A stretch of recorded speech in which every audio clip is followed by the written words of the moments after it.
Tuhan dari zaman dulu juga selalu memberikan kita kebebasan. Karena disitulah indahnya kepercayaan kepada Tuhan. Tuhan kita bukan Tuhan yang selalu mendebat kita, bahkan selalu memberikan arahan dan sewenang-wenang, saudara, semena-mena. Tuhan kita tidak seperti itu. Tapi saya bisa baca, bahkan saya bisa memperlihatkan kepada Anda bagaimana akibat dari Tuhan yang juga tidak mau memaksakan kehendaknya, hanya dia memperlihatkan dan mendengungkan firman-Nya atau an oracle atau nubuatan yang dia berikan kepada nabinya, maka di sanalah terjadi satu pertobatan, or otherwise maka ada terjadi satu kemalangan, saudara. Kenapa demikian? Karena Tuhan kita adalah Tuhan yang selalu memberikan kebebasan di dalam kehidupan kita, meskipun kita tahu bahwa bebas itu di dalam Tuhan bukan bebas sebebas-bebasnya, tetapi bebas dengan ada rambu-rambu hukum firman yang harus kita taati. Nah, hari ini kita bisa melihat ya, begitu banyak masalah dan persoalan. Kalau Anda melihat dunia, bahkan tidak usah dunia, kita melihat kehidupan kita sehari-hari, rasanya persoalan dan masalah itu terus saja datang silih berganti. Bahkan bukan hanya menakut-nakuti, saudara, tetapi sudah menakutkan ya. Bukan hanya menakut-nakuti. Kalau menakut-nakuti bisa belum jadi atau tidak terjadi, tetapi ini sudah menakutkan, sudah terjadi, saudara. Bagaimana dengan COVID-19? Itu sudah terjadi. Kalau itu dikatakan tentang sesuatu yang masih akan terjadi, tidak, sudah terjadi. Bukan hanya Indonesia mengalami, seluruh dunia mengalaminya. Dan kita melihat korban-korban yang berjatuhan. Dan yang kedua, kita juga bisa melihat bagaimana ekonomi ada di dalam satu krisis. Bukan krisis sembarang krisis, tapi sudah krisis yang besar. Dan kita melihat ini, dan terjadi juga di dalam kehidupan kita, bahkan orang yang percaya sekalipun. Dan yang ketiga, kita juga sedang mendengar dan kita berharap tidak terjadi satu amukan, entah itu tsunami ataupun itu gempa bumi ya. Dan ini sudah diberitakan, bahkan sudah diberikan pelatihan ya, bahkan di daerah-daerah yang akan terkena sudah diberitahu, saudara, untuk melakukan langkah-langkah persiapan untuk menghadapi hal yang paling buruk ya. Nah, pertanyaan saya adalah begini, mungkin ini menjadi pertanyaan saudara, kenapa Tuhan itu membiarkan, saudara ya? Kalau Anda bertanya kepada saya, iya Pak, kenapa itu dibiarkan sedemikian rupa? Saya juga bertanya. Anda bertanya kepada saya bertanya kepada Anda juga ya. Tetapi hari ini biarlah pertanyaan itu kita tanyakan kepada Tuhan, pemilik hidup, bahkan penguasa tunggal di dalam kehidupan, dan bukan hanya di dunia tetapi di dalam kerajaan surga, saudara. Mungkin Anda akan bertanya, kenapa demikian ya? Dan saya menemukannya berhari-hari. Saya minta kepada Tuhan supaya Tuhan memberikan saya satu pengajaran, atau katakanlah satu jawaban tentang kenapa 3 perkara ini bahkan mungkin menjadi 4 atau 5 atau bahkan tidak sama sekali, saudara. Artinya COVID ini akan pergi, krisis ekonomi ini akan berlalu, dan kita harapkan juga tsunami dan gempa itu tidak terjadi, dan itu adalah harapan kita ya. Dan mari kita melihat di dalam kebenaran firman Tuhan bagaimana Tuhan mengajar kepada kita. Di dalam satu kebenaran firman Tuhan mungkin yang Anda dan saya mungkin agak kaget ya. Justru ini diucapkan oleh seorang nabi yang katakanlah kurang terkenal gitu. Mungkin jarang dibahas. Mari kita lihat di dalam Habakuk pasal yang pertama, ayat yang pertama sampai dengan ayat yang keempat. Nanti kita akan masuk ya di dalam Habakuk pasal yang pertama ayat yang ke-13 ya, untuk menghemat waktu. Yuk kita baca dulu Habakuk, saudara.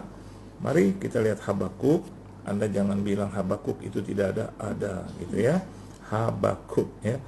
Nggak ada Pak, saya belum pernah baca dan dengar. Itulah kalau tidak pernah membaca jadi agak asing mendengar kata ini. Tapi orang ini tidak asing bagi Tuhan karena Tuhan yang memilihnya ya.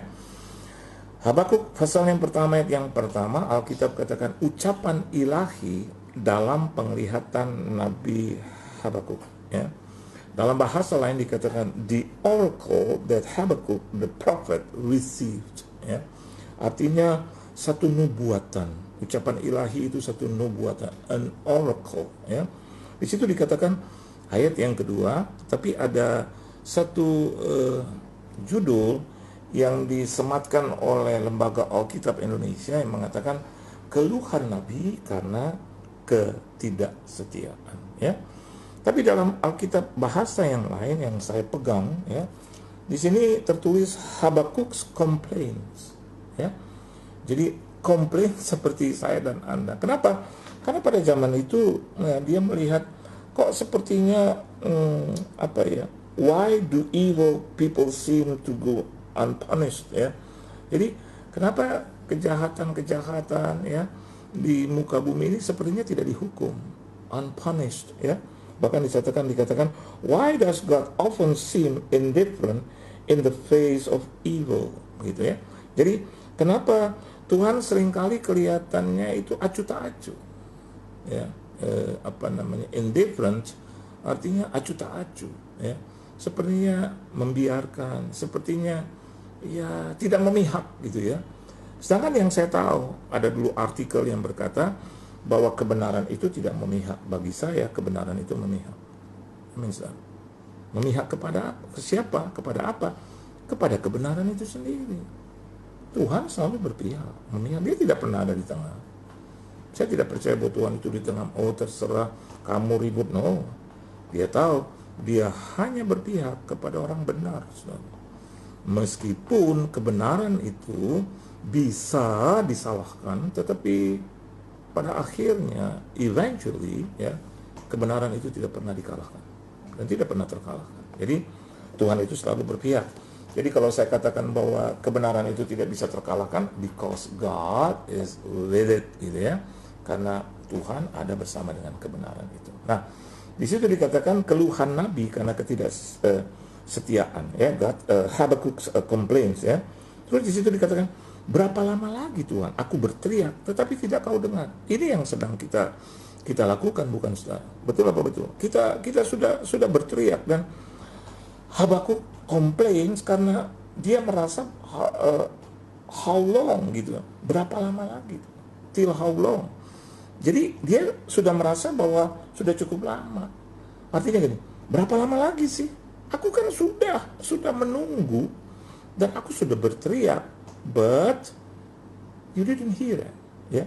Engkau tidak you do not listen. Jadi kau tidak mendengarkan gitu. Ini satu complaining ya dari hamba Tuhan ya.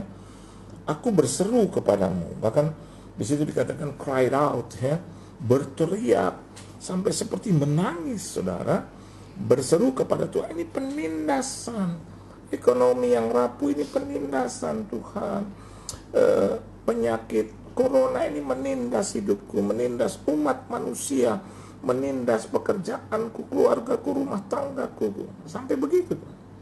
Bahkan berita tentang tsunami, gempa bumi ini menindas imanku, menindas kepercayaanku, menindas pengharapanku. Dan kenapa engkau tidak menolong?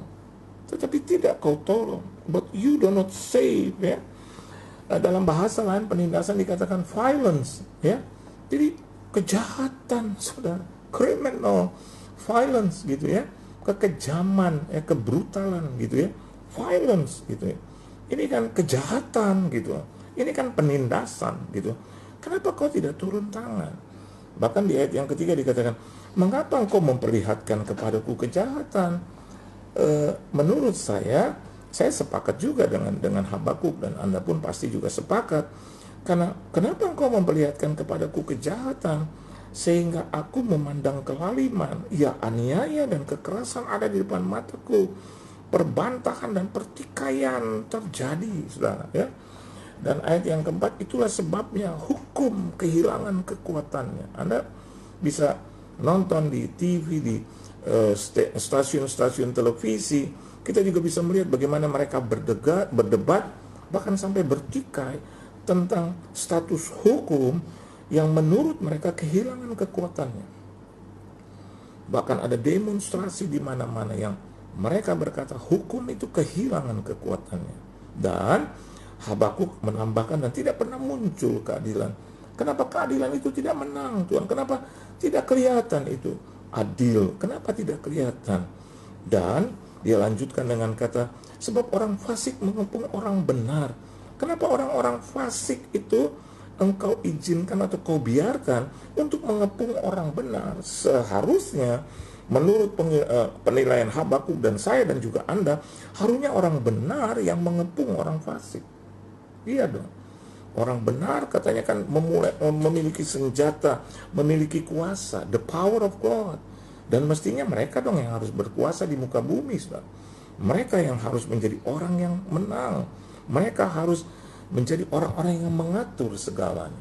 Tapi Anda lihat di belahan bumi manapun, rasanya orang fasik itu begitu hebat mengepung orang benar. Sehingga akhirnya hukum kehilangan kekuatan. Ketika dibawa kepada pengadilan, kita juga bisa melihat ada begitu banyak proses hukum terjadi dan sepertinya menjadi ambigu, saudara. Menjadi sesuatu yang uncertain, bahkan dikalahkan itu, saudara. Tapi seperti saya katakan bahwa kebenaran itu bisa disalahkan, tapi tidak akan pernah bisa dikalahkan. You know why? Karena life isn't over. Jadi hidup ini belum berakhir, saudara, ya.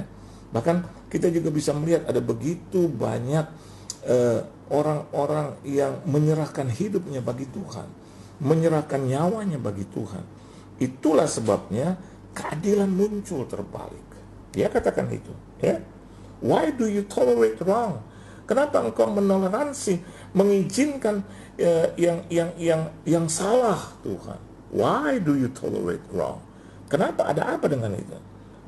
Why do you make me look at injustice? Ya? Kenapa engkau membuat aku kelihatannya itu injustice, ya? Tidak ada keadilan. Hukum itu kehilangan maknanya, saudara. Dan kalau kita melihat di ayat yang ke-13, mari kita baca di ayat yang ke-13.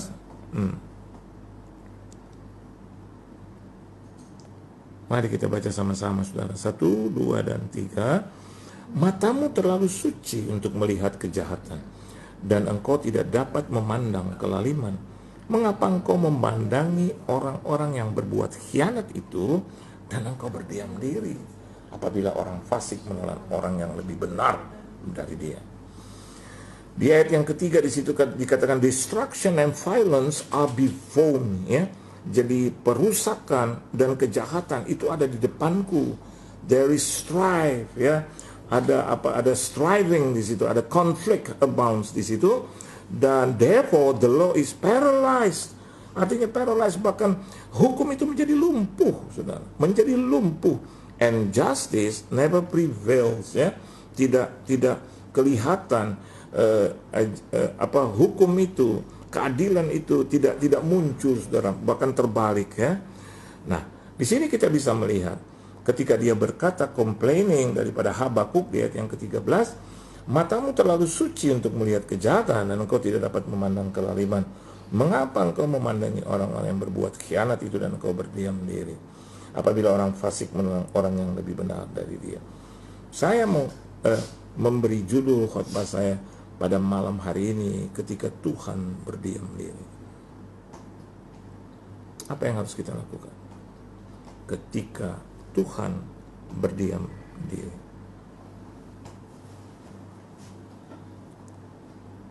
Why are you silent while the weak swallow up? Ya, kenapa engkau berdiam diri? Kita mau tahu jawabannya? Mari kita lihat di Habakuk pasal yang kedua. Ini yang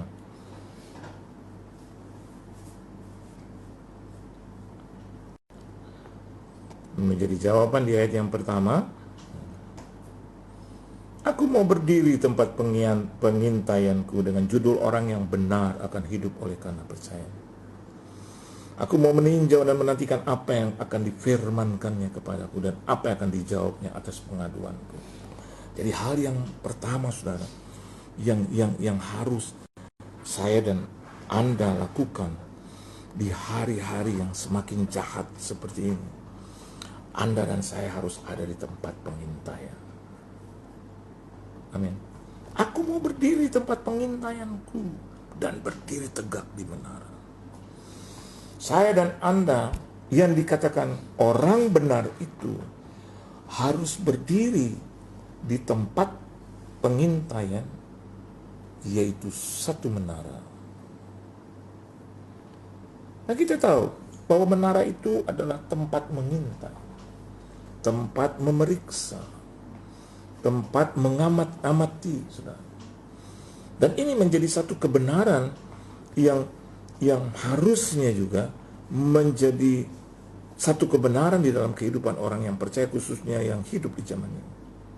Apakah saya dan Anda sudah berdiri di tempat pengintaian kita masing-masing? Ini artinya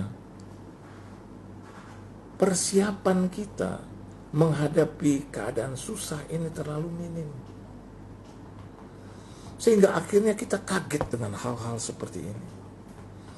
Kita tidak pernah mengintai, sedangkan Alkitab berkata singa itu mengaum-ngaum, ya, dia berkeliling, dia mengintai untuk memakan, menerkam korban, yaitu saya dan Anda.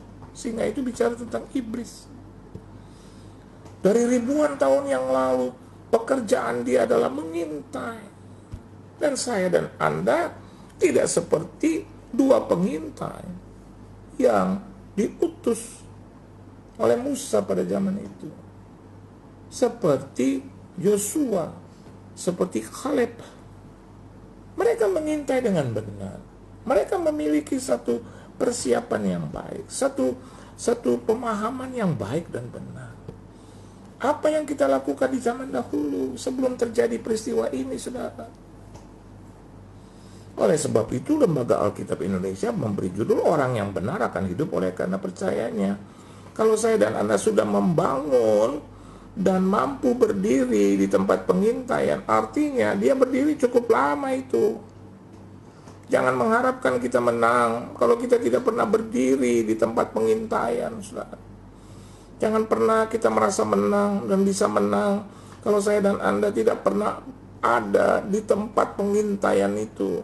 Bahkan Alkitab katakan berdiri tegak di menara. Menara itu adalah tempat di mana kita mengintai, mengintip, memata-matai, memeriksa. Bagaimana kita bisa menjadi orang yang peka kalau kita nggak bisa berdiri dengan cukup lama, maunya menang terus, tapi nggak mau pernah berdiri, nggak mau berdiri tegak, nggak mau berdiri di tempat pengintaian, tidak mau ada di dalam doa. Doanya cuma 2-3 menit, dan orang selalu menyalahkan, Pak, kalau 2-3 menit yang penting hati. Nah, sekarang kita bisa melihat apakah betul doa seperti itu. Karena di sini dikatakan berdiri tempat pengintaian berarti butuh waktu, saudara. Dan ada kekuatan ekstra lebih, berdiri tegak di menara. Oleh sebab itu, ketika orang-orang itu menjadi takut, maka bisa dikatakan bahwa percayanya itu sangat minim, karena dia tidak memiliki dasar yang baik dan benar. Dia tidak pernah ada di tempat pengintaian, dia tidak pernah ada di menara doa, dia nggak pernah ada di menara pujian dan penyembahan, dia tidak pernah ada di situ. Hari ini mereka berteriak-teriak. Ada Habakuk tidak pernah berkata bahwa dia mengatakan tentang satu tempat di mana dikatakan di situ dia beribadah. Tidak, dia hanya mengatakan dia berdiri tempat pengintaian dan berdiri tegak di menara. Dan selanjutnya, aku mau meninjau. Katanya meninjau artinya memeriksa kembali. Amin, saudara. Jangan hanya cuman melakukan perbuatan-perbuatan dan tindakan-tindakan yang menurut kita, ya ini aja aku bisa lakukan. Sementara kata Tuhan, kau tidak melakukan apa-apa. Bagaimana kau bisa mengalahkan masalah dan persoalan? Kau sibuk dengan urusan dunia. Kau sibuk dengan urusan yang remeh-remeh itu, saudara. Kau tidak sibuk dengan membaca firman-Ku, kau tidak sibuk dengan memeriksa firman-Ku, meninjau, memeriksa. Aku mau meninjau kembali. Apa yang akan difirmankannya kepadaku? Oleh sebab itu, One Worship Night mengadakan ini, ya, Brown Bible Reading One Worship Night. Kenapa? Supaya Anda meninjau kembali apa sih yang dikatakan oleh Tuhan, supaya kita nggak sembarangan hidup, saudara.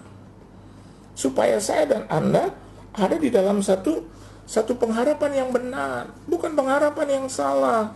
Kenapa pengharapan itu salah? Karena dasarnya nggak benar. Kenapa nggak benar? Karena nggak pernah ada di tempat pengintaian. Kenapa tidak ada di tempat pengintaian?